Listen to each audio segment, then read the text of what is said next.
Hello everyone, this is Andrew. Welcome to Keen on America. On July 4th, 2026, America will be 250 years old. An anniversary that will, no doubt, be greeted with a mixture of celebration, contemplation, and resignation. In Keen on America, Andrew talks not just about the American past and present, but also speculates on its future. What, Andrew asks, will be the 21st century fate of this now venerable American Republic? Hello everybody, it's Tuesday, May the 6th, 2025. Tuesday's a new books day, and today there's a really interesting new book out by my guest, Jocelyn Benson. It's called The Purposeful Warrior, Standing Up for What's Right When the Stakes Are High. And of course, we live in an age when the stakes are not only high, but some people aren't quite standing up for what's right. Jocelyn Benson is the Secretary of State of Michigan. She's running for governor. And, excuse my coughing, she has historically stood up for what's right in Michigan. She got into an unfortunate spat with a certain Donald Trump a couple of years ago in Michigan. She was on Morning Joe this morning, and I'm absolutely honored and thrilled that Jocelyn is joining us today. The Purposeful Warrior, Jocelyn, you're in New York City, perhaps the home of Purposeful Warrior-ing. What exactly is a Purposeful Warrior? Well, to me, a purposeful warrior is someone who's a fighter, but someone who fights with focus. I mean, purpose gives us focus. And I approach this for myself to look at it as, you know, we're all battling things out of our control, whether it's a toxic workplace or navigating a loss or becoming a parent and all the challenges that can bring. But we always have a choice to keep fighting, to keep going, no matter what life throws at us. But the idea of being a purposeful warrior is to engage in that fight with a focus, to not get distracted by the hour-to-hour tumult or the challenges of the day or the chaos of the moment, but really to not allow us to lose the power of being able to focus on something, because we're at our best as warriors when we are focused on furthering that purpose.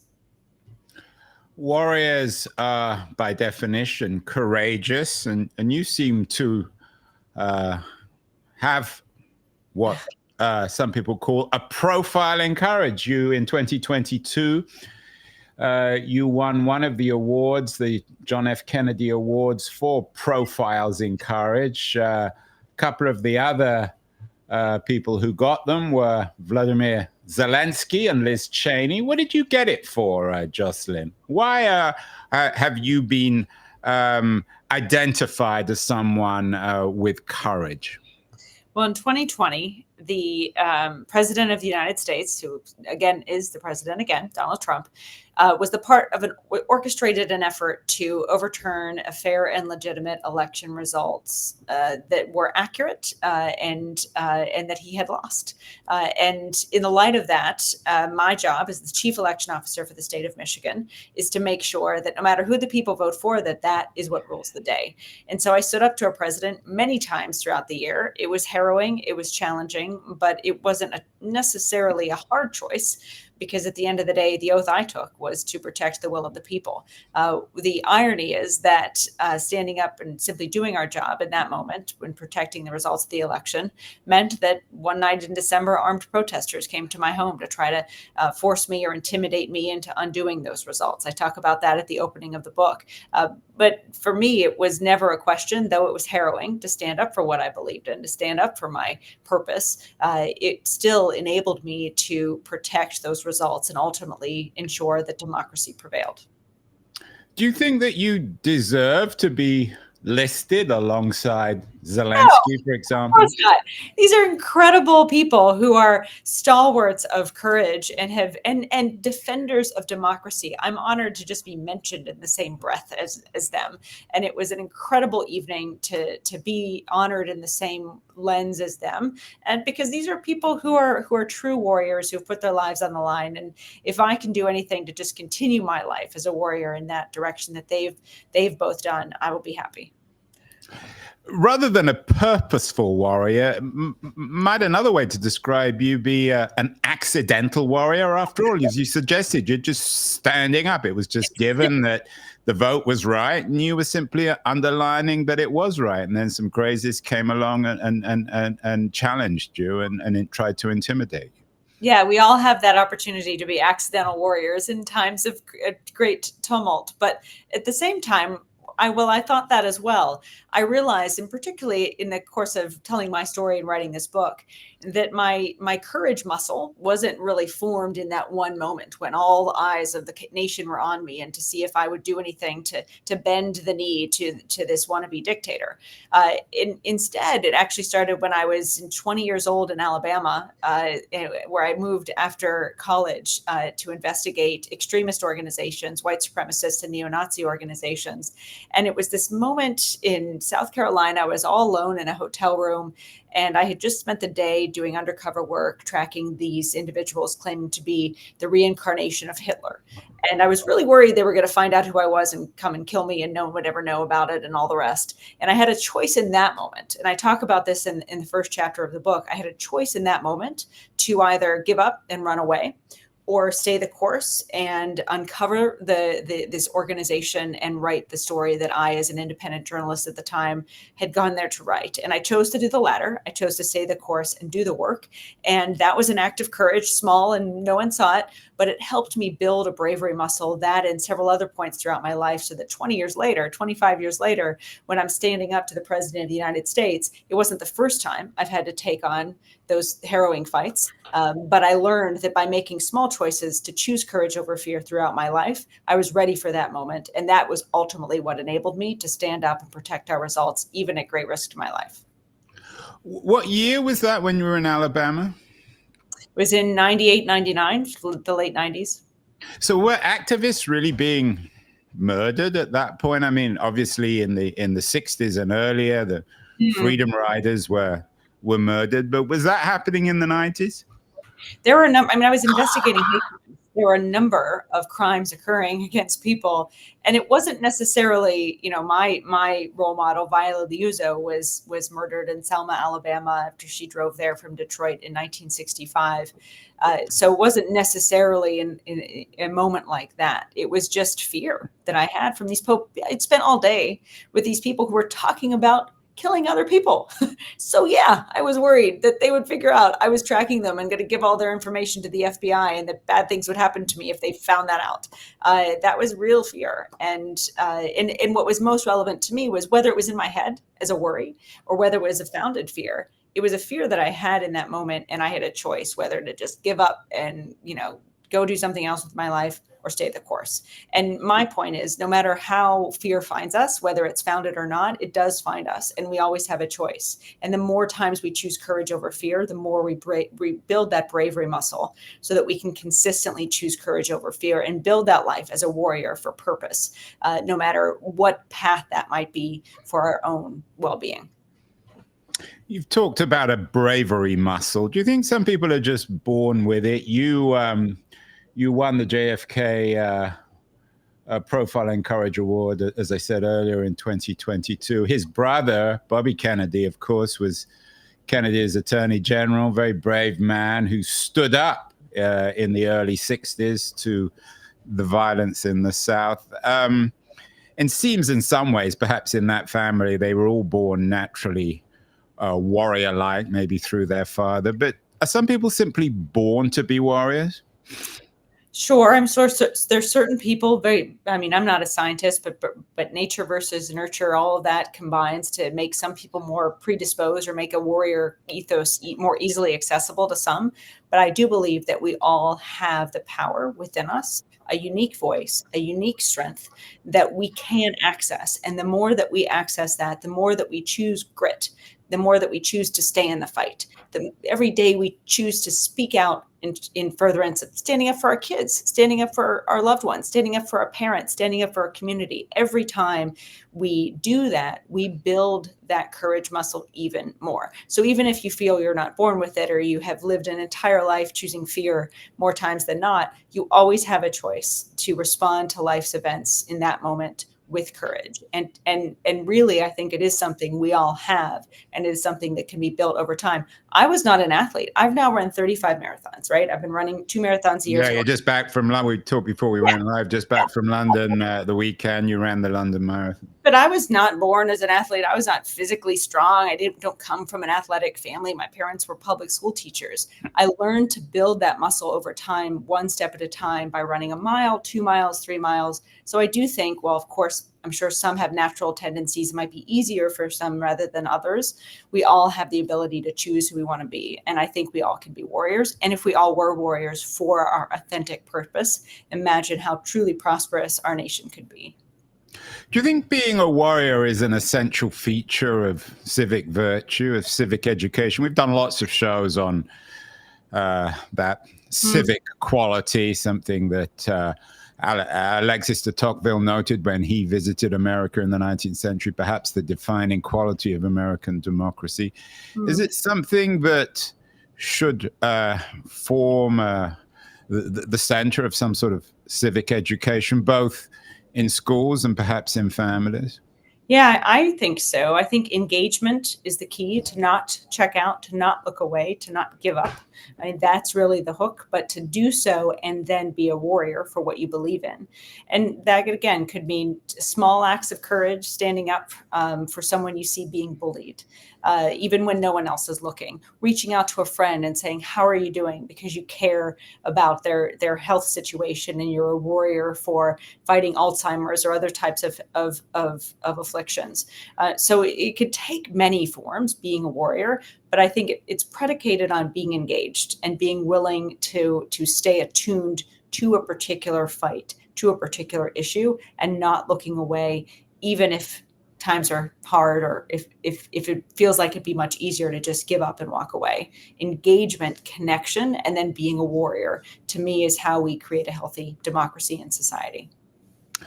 Is there a danger of inflating this word, Jocelyn, so that it's lost any meaning? I mean, you suggest that being a warrior means asking someone if they're okay, if they're not feeling well. Isn't that just a human thing?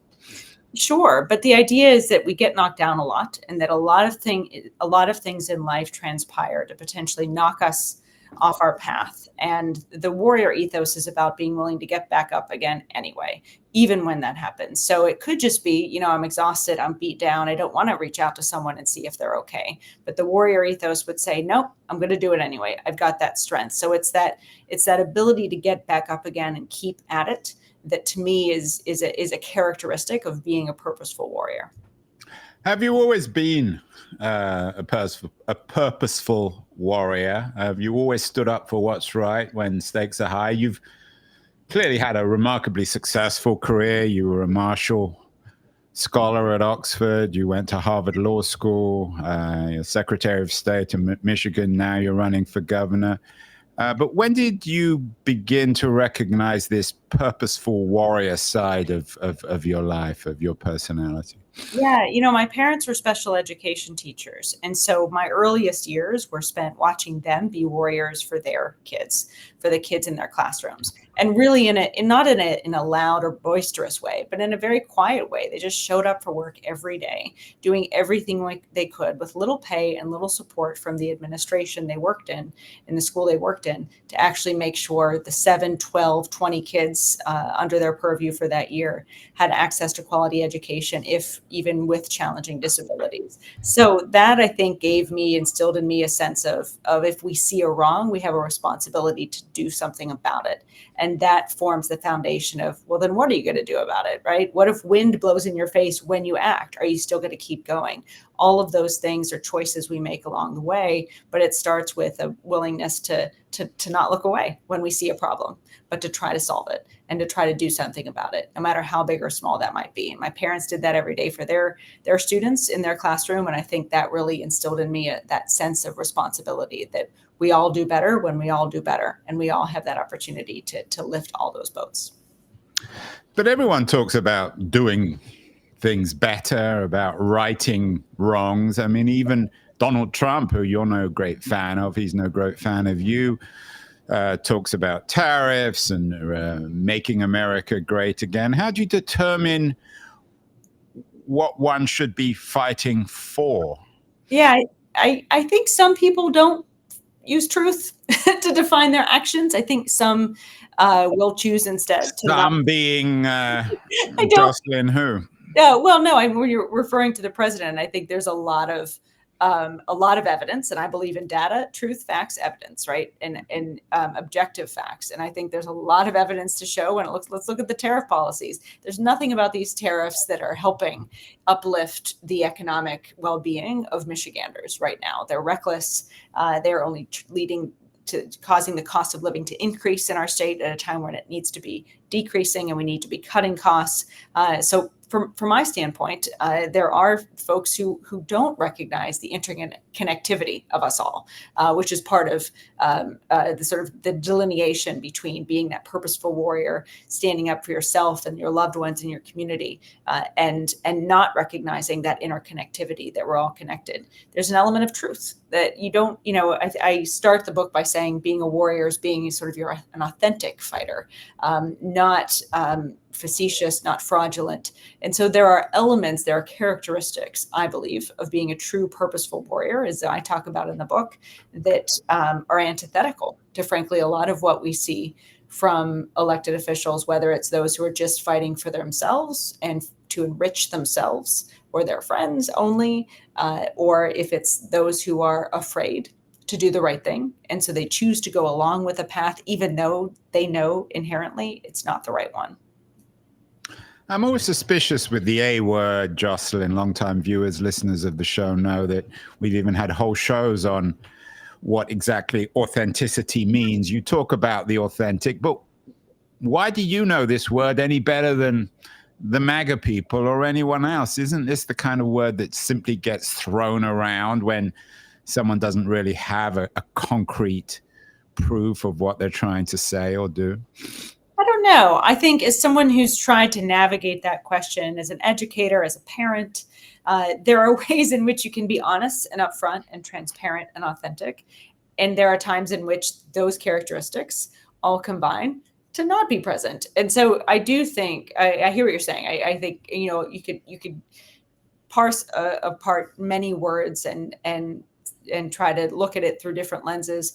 But from my view, at the end of the day, being authentic is being yourself and being truthful, not just with others, but also with yourself, which I also talk about in the book. Being honest is not just about external facing, it's being honest with yourself as well. And it's a constant process, but there is a difference between that honesty, that authenticity, and people who are fraudulent and say one thing and do another, or hypocritical. I mean, I do think there's a delineation there.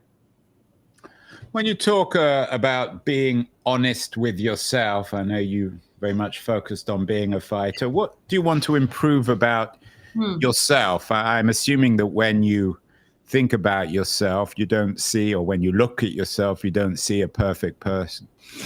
No, I'm very hard on myself. And as my team knows, if I slip up, or as I do, or if I trip and fall, both physically, as I did during the London Marathon, someone knocked me over, and I had typical in London, Jocelyn. That happens all the time. Well, it was, but I had a moment where I could either give up again, and I was hurting. I hurt my knee, and yet someone else picked me up, and I actually had headphones on, and I heard the Rocky theme start in my head, and I was like, okay, I'm getting back up again, and I kept running, and then I finished the race. But my point is just there are yes, many ways in which I wish I could be better at just about everything. I think we all have that if we're being honest with ourselves. But life isn't about achieving that perfection. It's about working towards it. And we can't work towards it if we aren't honest with ourselves, even internally, about our vulnerabilities, and determined, as I am, to consistently try to find them and shore them up. But that's why I'm a runner also. That's why I'm an athlete, because essentially the act of running and being an athlete is consistently trying to build muscle, not just plateau. Yeah, I'm speaking as an athlete, at least metaphorically. You choose your routes in order to build up that muscle. Your life, your route is a fairly conventional one in the sense that you went to a top liberal arts college, then you won a major scholarship to Oxford, then you went to Harvard Law, now you're Secretary of State in Michigan, you want to be governor, you probably will be, your favorite, and one day you may run for president. Are you comfortable with that route? It's very conventional, although many people would like to take that route. Few are chosen. Is that the best way to become a purposeful warrior in the 2020s in America? Not necessarily. I think creating art, writing songs and poetry, music, performance, I think building things, creating places, envisioning light rail transit from one place to the other, and then working with a team to make it happen. I think there are so many ways in which you can build that sort of purposeful warrior life.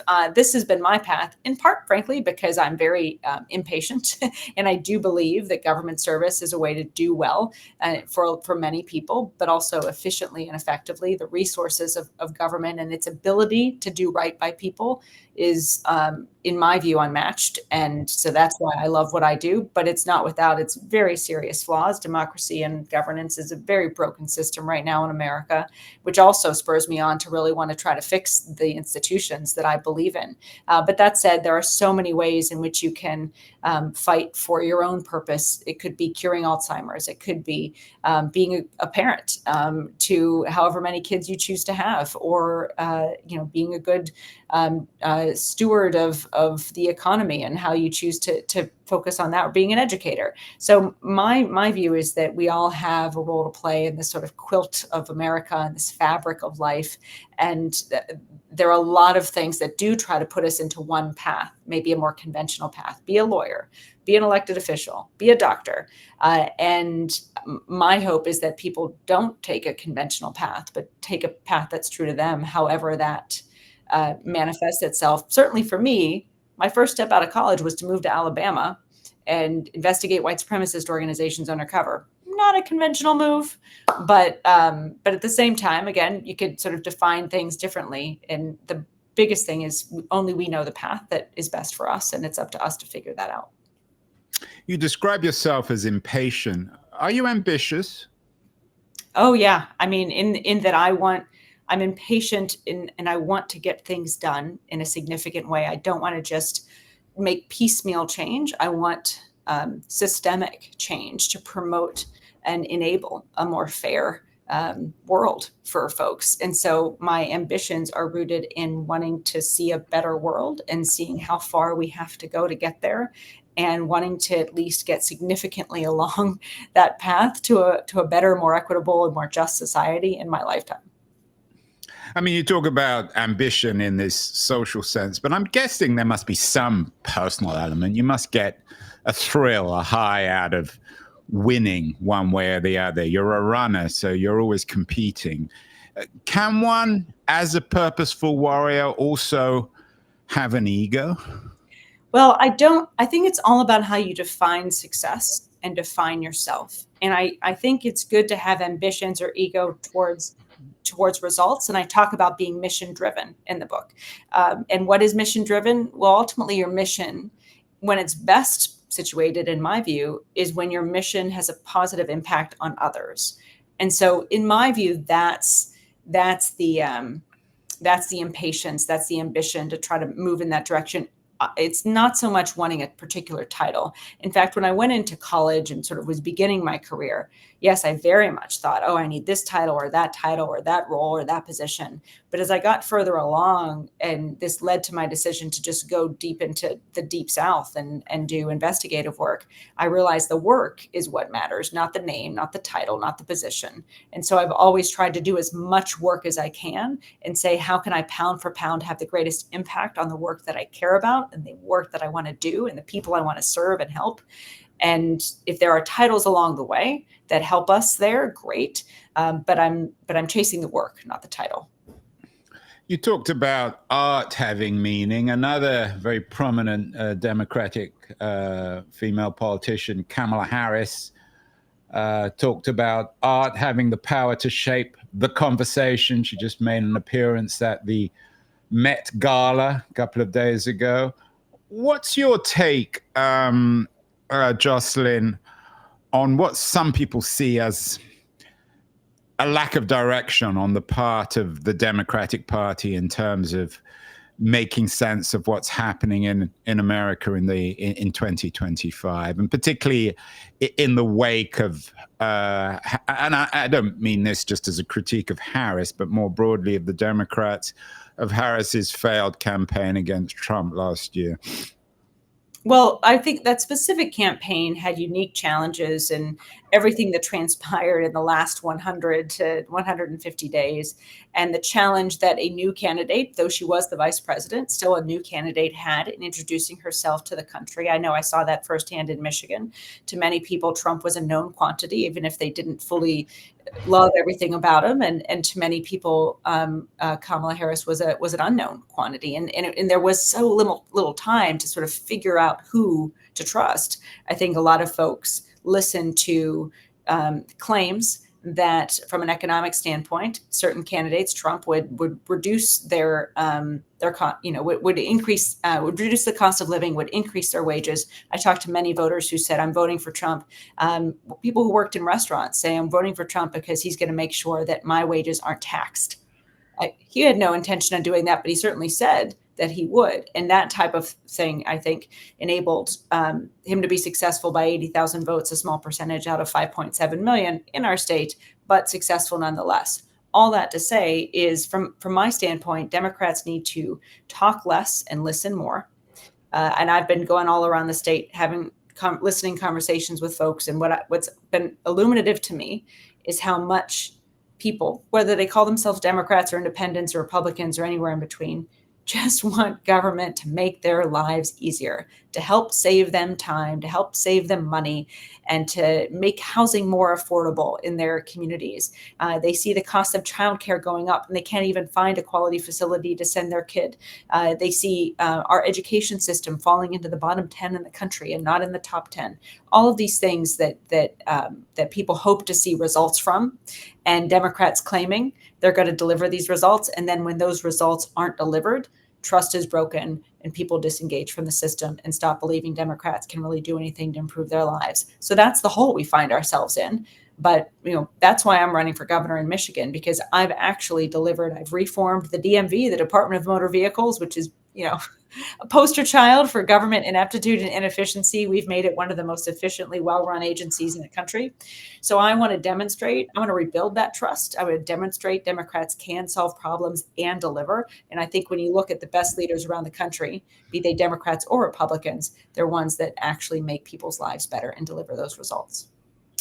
Jocelyn, I'm talking to you from San Francisco, where I live on the West Coast, Silicon Valley, of course. Perhaps our best known figure still is Steve Jobs. He always said that he never listened to what people wanted, because if he did, the products would always be inferior. So when he produced the iPhone, perhaps his greatest of all achievements, and he had many great achievements, he gave the world what he thought it wanted. And of course, he was correct. If you listen too much, and if you extend that to politics, you've said you've gone around Michigan listening to what people want and then giving them what they want. But what happens if you listen to them, for example, on tariffs, when perhaps some voters don't quite understand the complexity of tariff policy? At what point for you as a politician do you say, actually, I know more than you, and I'm going to tell you what you need? So I love the Walter Isaacson biography on Steve Jobs, and that was one of my favorite. Yeah, I know. Walter was on the show when he came out a few years ago with that book. It's a wonderful book. I so much about that story I love, but that was one of the things that actually really resonated with me, that he envisioned things that people hadn't even thought of and built them without testing it first, because how could you test something that people hadn't envisioned yet? I thought it was brilliant. And I love that approach to innovation. So that said, totally everything you said really resonates with me. And in addition to that, I think when I'm talking about listening to folks, I hear what you're saying. And I think what we need to do a better job listening to is people's pain, like what their experiences are. They may not have the solutions, and they may not even connect a policy to the pain that they're feeling.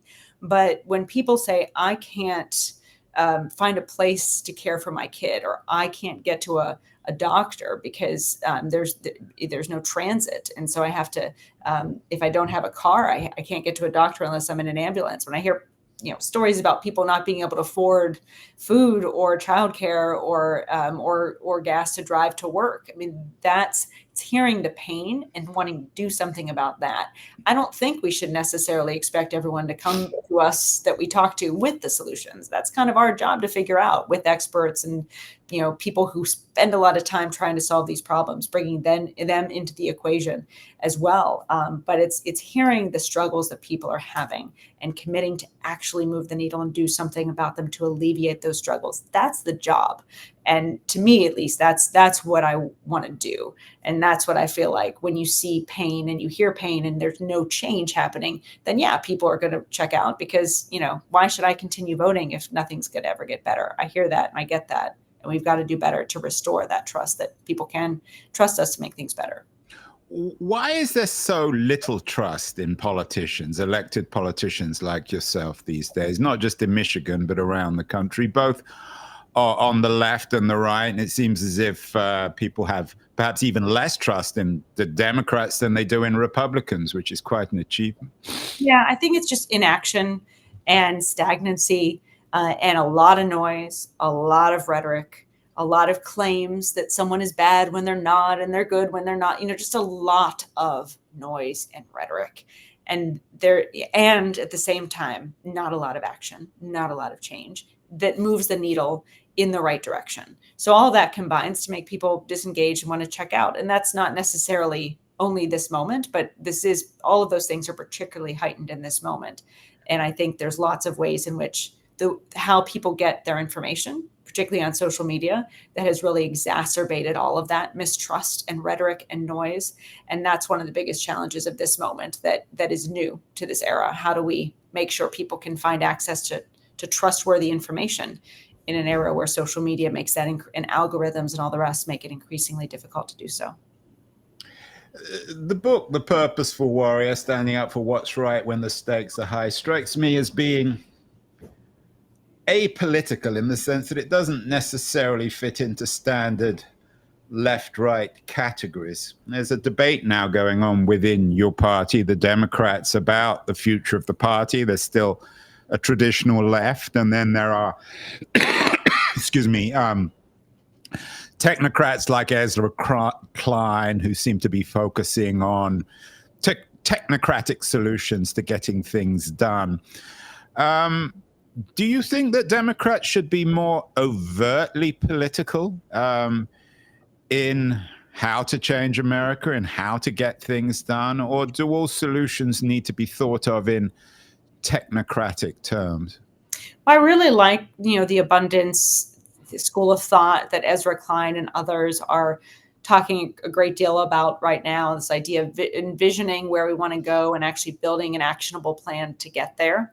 I think doing that and moving things along, getting things done, also isn't necessarily one party's responsibility or fully able to do independently. I believe strongly that no one party has all of the solutions. That the beauty of democracy in states like ours in Michigan is that people can work together to come up with the best solution, weighing multiple different perspectives in a kind of diverse, a democracy as we find ourselves in. So to me, there's a benefit in having lots of voices at the table, not just Democrats, and everyone coming together, coming up with the best solution, and then making a plan to get it done.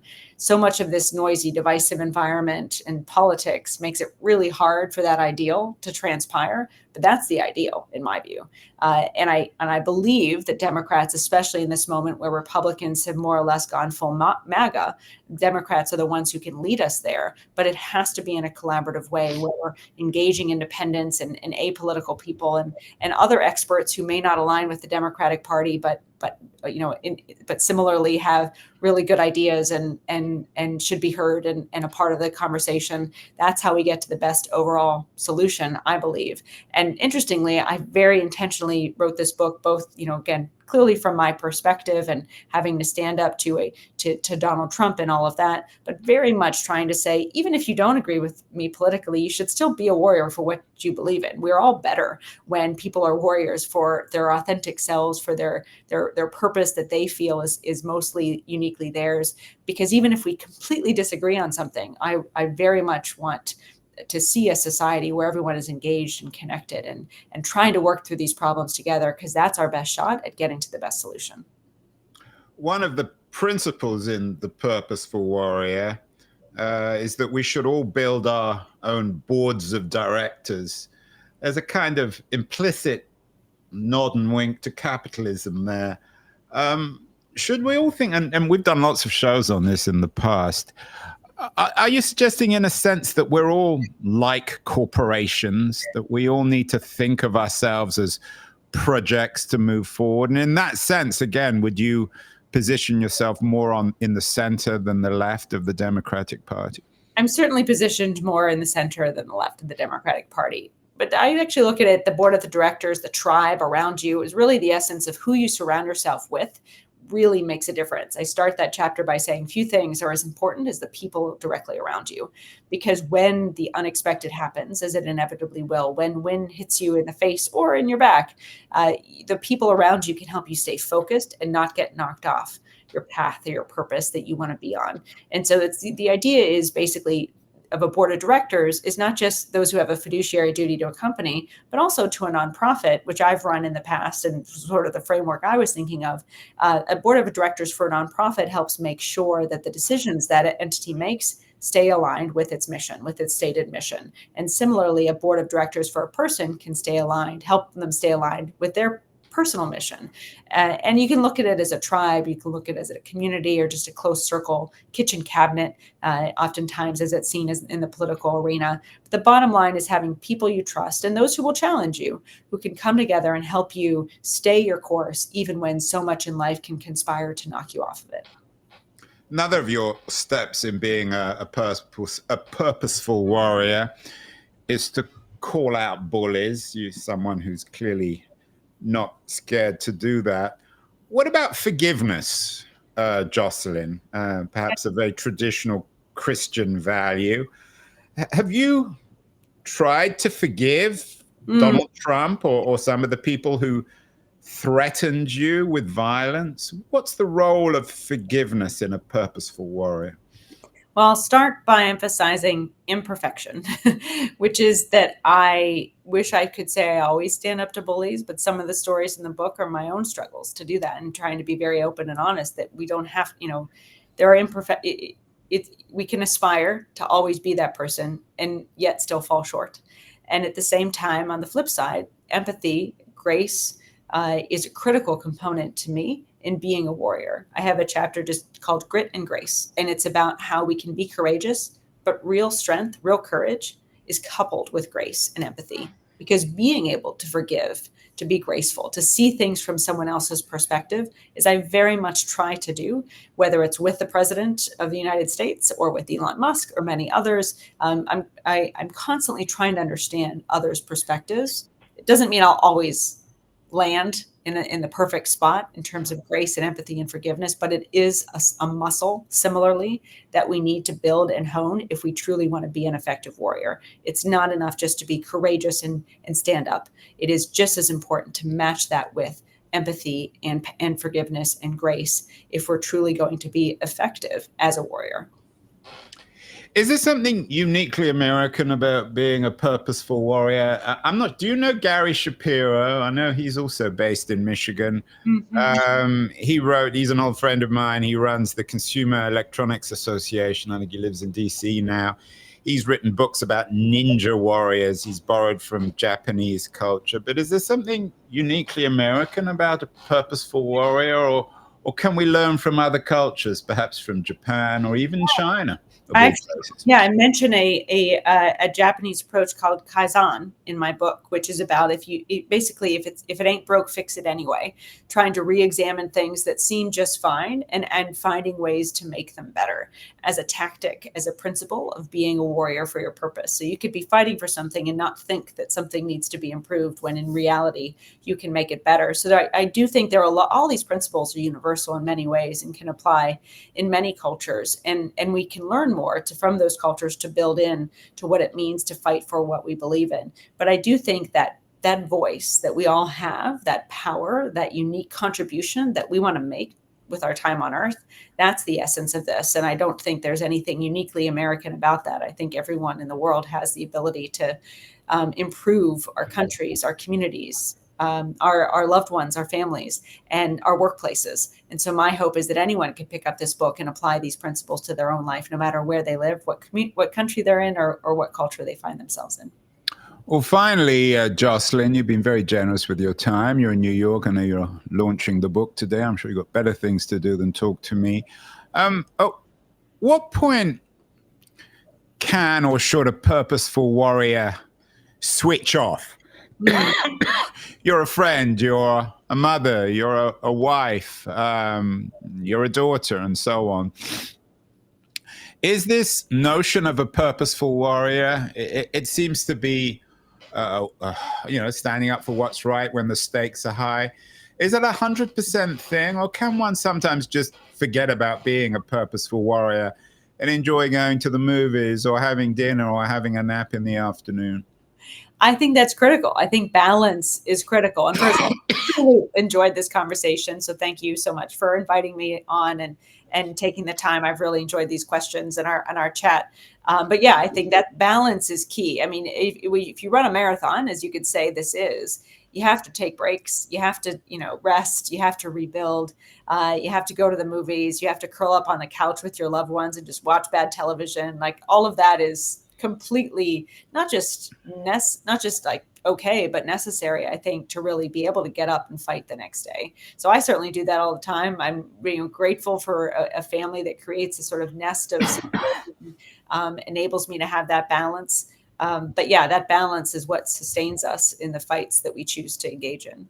Well, Jocelyn Benson, the author of The Purposeful Warrior, is out today. Important, interesting new book from one of America's more important and perhaps purposeful new generation of Michigan politicians. You're running for governor. I think you're going to win, although what do I know about anything? But we'll get you back on the show, Jocelyn, as you become a more and more important voice in how to reinvent America. Thank you so much, and best of luck again with your book. Thanks for having me. Talk to you again soon.